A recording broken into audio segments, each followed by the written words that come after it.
Hello guys, welcome to our study point YouTube channel. BHDC 134 ये आपका course code है। हिंदी गद्य साहित्य ये आपका कोर्स टाइटल है। बहुत ही अच्छा ये टॉपिक है, बहुत ही अच्छा ये सब्जेक्ट है। तो आप इस सब्जेक्ट की भी तैयारी करें और अच्छे से अच्छे तैयारी कर सकें और एग्ज़ाम में अच्छे से अच्छे मार्क्स ला सकें। इससे पहले अगर आप इग्नू के स्टूडेंट हैं या इग्नू से रिलेटेड आप तैयारी करते हैं किसी भी सब्जेक्ट का, तो आप हमारे चैनल को सब्सक्राइब कर सकते हैं और एक सब्सक्राइब करके आप बेल आइकन दबा सकते हैं। और इसमें ये जो जो भी इस पे तैयारी कराई जाती है उसका PDF टेलीग्राम चैनल पे भी डाल दिया जाता है, तो आप हमारे टेलीग्राम चैनल से भी जुड़ सकते हैं। ठीक है, तो आइए बिना लेट किए हुए वीडियो को स्टार्ट करते हैं। कुछ इंपॉर्टेंट क्वेश्चंस जो कि BHDC 134 के लिए मैं लेकर के आया हूँ, तो आइए हम उस क्वेश्चन को देखते हैं और उसका आंसर को भी देखते हैं। चलिए आइए। देखिए, सबसे पहला क्वेश्चन है यहाँ पे कि निम्नलिखित गद्यांशों की सप्रसंग व्याख्या कीजिए। यानी इस जो गद्यांश दिया गया है, ये गद्यांश ये इसका क्या करना है, व्याख्या करना है। ठीक है, जैसे मैं वहाँ सो नहीं सका, मेरा मन बहुत घबराने लगा। ठीक है, इस तरीके से है। तो देखिए यहाँ पे नीचे में इसका आंसर दे दिया गया है, यहाँ पे बताने की ज़रूरत नहीं है, आप इसे देख सकते हैं। आप इसका स्क्रीनशॉट ले करके आप इसे अच्छे से अच्छे तैयारी कर सकते हैं। ठीक है, इसका व्याख्या यहाँ पे किया गया है और यहाँ पे इसका संदर्भ दे दिया गया है, तो आप इसे देख लेंगे अच्छे तरीके से। टाइम वेस्ट ना करते हुए मैं बहुत तेज़ी के साथ बढ़ूँगा। ये कुछ इम्पोर्टेंट है, बहुत इम्पोर्टेंट है आपके एग्ज़ाम के लिए। यहाँ देखिए दूसरा क्वेश्चन यहीं पे दे दिया गया है कि नाश्ता जो है, नाश्ता कर गजाधर बाबू बैठक में चले गए।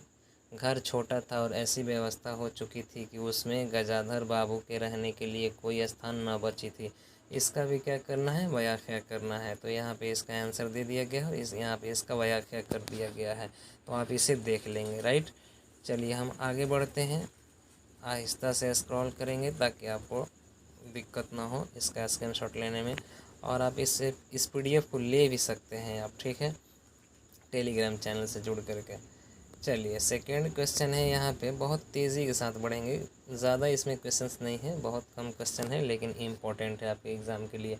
हिंदी गद्य की पृष्ठभूमि का परिचय दीजिए। यानी जो हिंदी गद्य है उसकी जो पृष्ठभूमि है उसी का इंट्रोडक्शन देना है और उसी के बारे में बताना है। ठीक है, जैसे कि आधुनिक काल के शुरू से पहले अर्थात 19वीं शताब्दी से पूर्व अन्य भारतीय भाषाओं की तरह हिंदी भाषा में भी गद्य की रचनाएं बहुत अधिक नहीं थी। ठीक है, ये आप जानते भी हैं। जैसे आर बोली साहित्य का भाषा है, किंतु पूर्व आधुनिक काल यानी 16वीं 17वीं और उसका साहित्य में प्रयोग बहुत समय तक नगण्य सा ही रहा, क्योंकि उस समय जो ब्रज भाषा साहित्य की भाषा थी। आई बात समझ में। इस तरीके से आप इसे अच्छे तरीके से पढ़ करके बहुत आसान लैंग्वेज में, बहुत आसान वर्ड में ये आंसर दिया गया। देखिए ब्रज भाषा गद्य क्या है, यहाँ पे दे दिया गया है। आप इसे एकदम देख लेंगे, बहुत इम्पोर्टेंट है आपके एग्ज़ाम के लिए। चलिए नेक्स्ट, अब देखिए यहाँ पे इससे पहले एक था, क्या बोलते हैं, खड़ी बोली।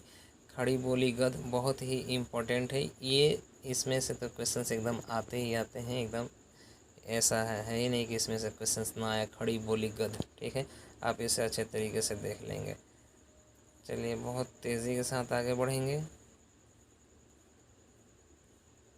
यहाँ पे देखते जाएं और इसका आप स्क्रीनशॉट लेते जाएं और इस PDF को भी ले सकते हैं आप।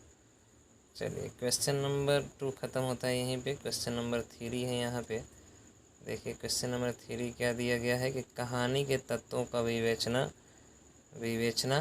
कीजिए। कहानी के तत्वों का विवेचना कीजिए। ठीक है, अब देखिए यहाँ पे कहानी के जो तत्व हैं वो कौन कौन है, तो देखिए कथा, वस्तु, चरित्र, चित्रण, परिवेश, संरचना और प्रतिपाद, ये सब कहानी के क्या है, तत्व हैं। इसी को एक एक टॉपिक करके यहाँ पे इसका आंसर दे दिया गया है। कथा वस्तु क्या होता है यहाँ पे दे दिया है। ठीक है, जैसा कि उपन्यास की चर्चा करते हुए बताया जा चुका है कि कथा वस्तु का अर्थ है कथा में वर्णित घटना। समझ गए, यानी कहानी में कथा वस्तु संक्षिप्त होती है। ठीक है, यानी कथा के विस्तार के लिए इसमें अवसर नहीं रहता। समझ गए, इस तरीके से आप इसका आंसर दे सकते हैं। दूसरा पॉइंट है यहाँ पे चरित्र या चित्रण। ठीक है, अब चित्रण या चरित्र क्या होता है? अब चरित्र एंड कैरेक्टर आप तो जानते ही हैं। कहानी में पात्रों की जो संख्या कम होती है, ठीक है। सामान्यतः कहानी में किसी एक प्रमुख पात्र के इर्द गिर्द सारी घटना घूमती हैं, ठीक है। तो आप इसे अच्छे तरीके से पढ़ लेंगे। मैं पढ़ूंगा तो टाइम ज़्यादा लगेगा, आप अच्छे से पढ़ लेंगे। बहुत आसान वर्ड में दिया गया, समझाने की इसमें ज़रूरत नहीं है, ठीक है।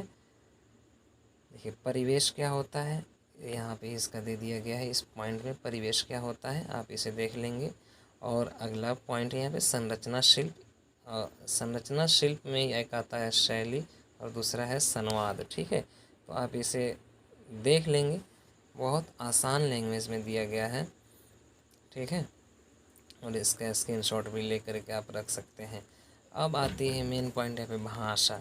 भाषा हम लोग 1 क्लास से ही पढ़ते आ रहे हैं कि भाषा किसे कहते हैं, भाषा किसे कहते हैं, भाषा के कितने भेद होते हैं, भाषा के कितने प्रकार होते हैं, कितने भाषा होते हैं, है ना। सारी चीज़ें हम लोगों ने पढ़ लिया है, बहुत आसान है, आप इसे अच्छे तरीके से देख लेंगे।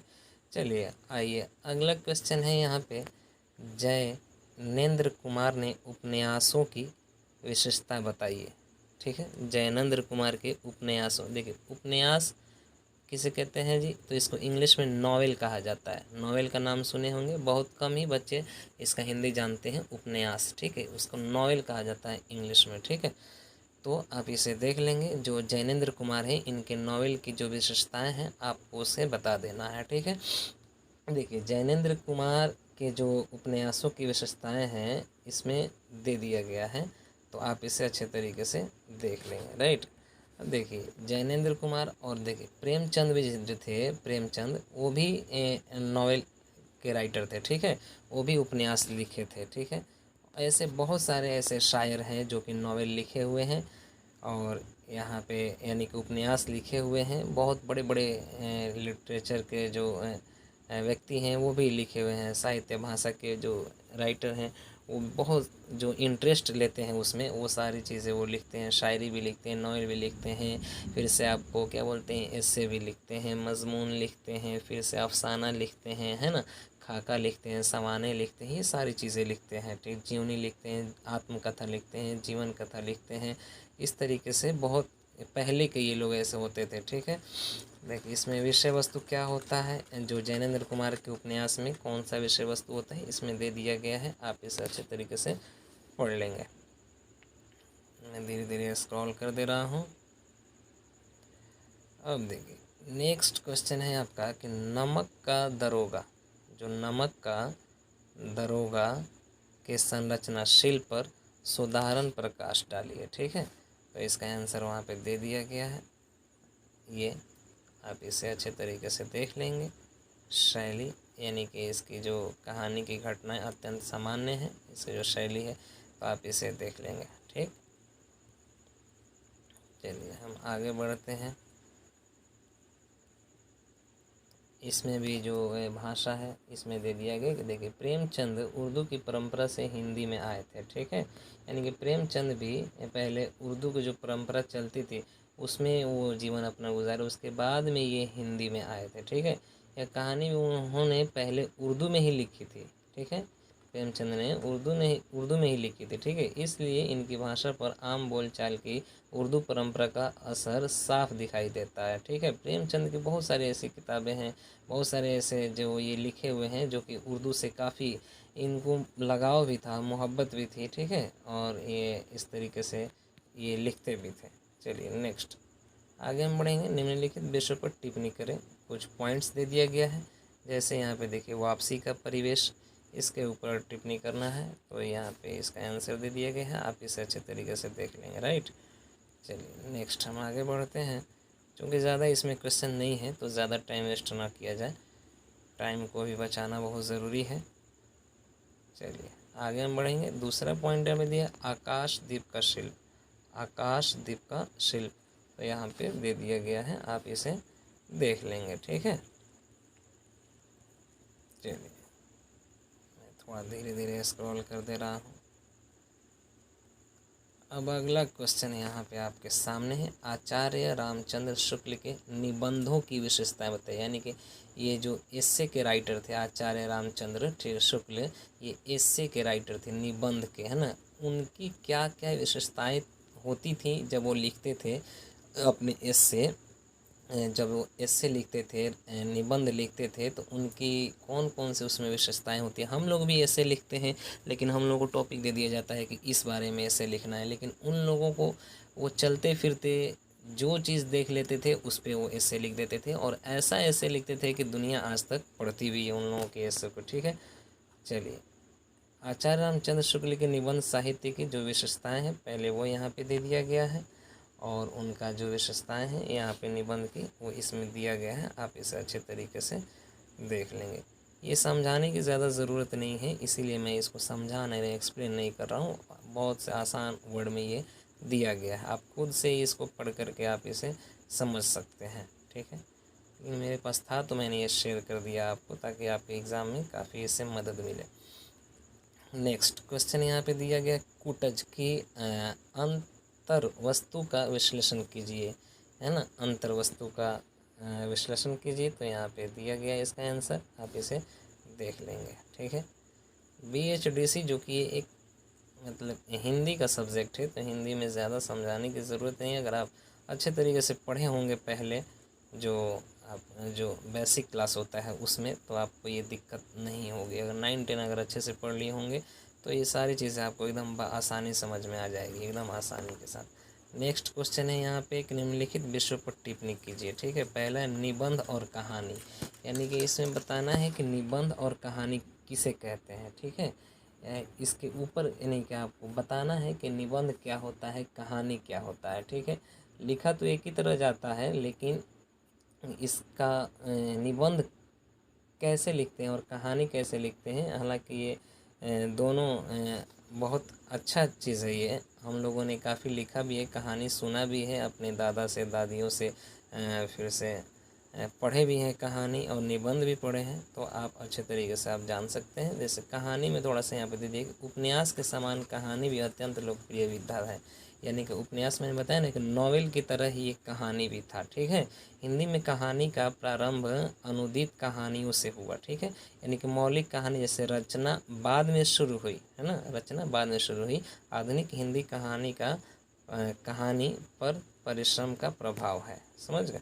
अमेरिकी कहानीकार एडगर एलन पो ने कहा है कि कहानी एक ऐसा आख्यान है जो एक ही बैठक में पढ़ा जा सके। समझ गए, कहानी क्या है, यानी कि अगर आप पढ़ने बैठ गए तो आप एक ही बैठक में, आपको बार बार उठना ना पड़े। ठीक है, एक ही बैठक में उसे पढ़ के ख़त्म कर दें।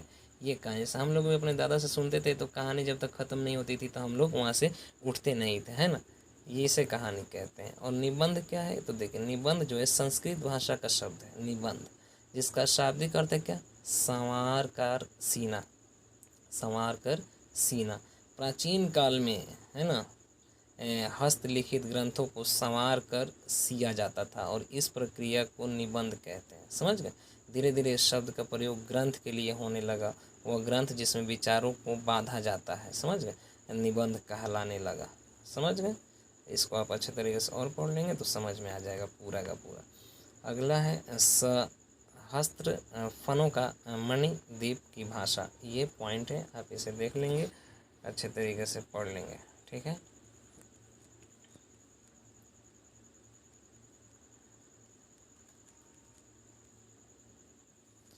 यहीं पे ये ख़त्म होता है। तो मुझे ये पूरा आशा है कि आप इस वीडियो को पूरा लास्ट तक देखें, और इस वीडियो को वहाँ शेयर करें जहाँ जिसके पास स्टडी मटेरियल नहीं है, यानी कि एग्ज़ाम की तैयारी करने के लिए उसके पास बुक्स नहीं हैं, किताबें नहीं हैं, प्लस में कोई गाइड नहीं है, सैम्पल पेपर नहीं है, गेस पेपर नहीं है। इस पे बहुत सारी चीज़ आपको अपलोड की जाएगी, और पहले भी बहुत सारी चीज़ कर दी गई है। अगर आपको यकीन नहीं है तो आप जा करके हमारे वीडियो को देख करके, और प्लस में आप क्वेश्चन पेपर मिला करके देख सकते हैं कि कितना उसमें लड़ता है हमारे गेस से। ठीक है, जो मैं इसमें टॉपिक बता देता हूँ वही क्वेश्चंस उसमें आते हैं। अगर आपको यकीन नहीं है तो हमारे चैनल पर विज़िट करके सारे वीडियोस को देख सकते हैं, और आप क्वेश्चन पेपर मिला सकते हैं। राइट, चलिए फिर मिलते हैं नेक्स्ट वीडियो में, तब तक के लिए थैंक यू वेरी मच, धन्यवाद, thanks for watching this videos.